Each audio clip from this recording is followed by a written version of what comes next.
दुर्गा सप्तशती 9वां अध्याय।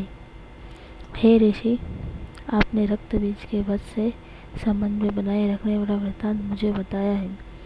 अब मैं रक्त बीज के निधन के बाद क्रोधित हो गया शुंभ व निशुंभ के जो कर्म किया है वह क्या चाहता हूँ।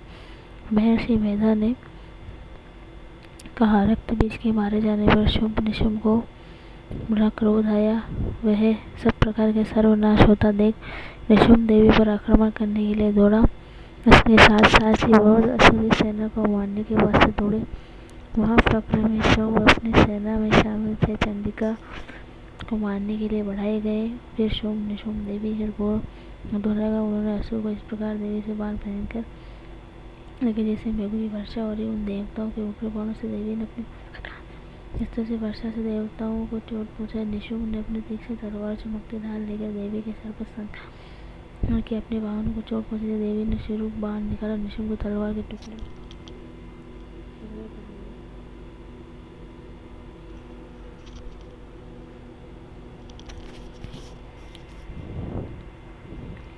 फिर उसने देवी पर गदा से प्रहार किया। देवी ने त्रिशूल से गदा को मारा, भस्म कर डाला। उसके बाद वह फिर परसा देकर देवी की ओर लपका। देवी ने अपने सिद्ध वेणु से धरती पर सुला दिया। अपने संभावित भाई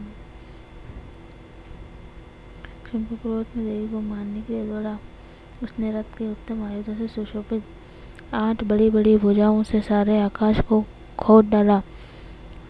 शुंभ को आता देख देवी ने शंख बजाया और धनुर राशि के टंकोर का बेहद ही दुस्साहस शब्द था। साथ ही अपने देवता के शब्द सुनाई दिए।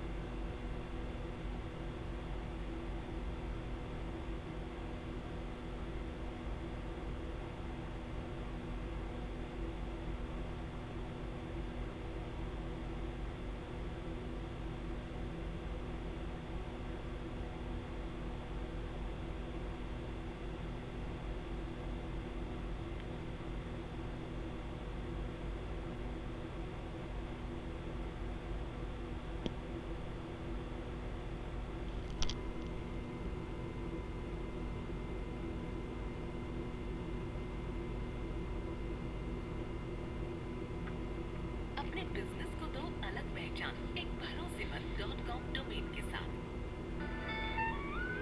शिव जी कहते रहने के कारण अत्यंत कष्ट से जमा किया जो जीवों से उद्वत्सक होकर नृत्य कर कहता हुआ मैं तुम्हारी स्तुति हो गई, तुम्हारी चांद वाली। यह देख निशुंभ दैत्य सेना के साथ चंडिका का वध करने के लिए हाथ में गदा लेकर बड़े वेग से दौड़ा। उसके आते ही चंडी ने तीखी धार वाली तलवार से उसकी गदा को शीघ्र ही काट डाला।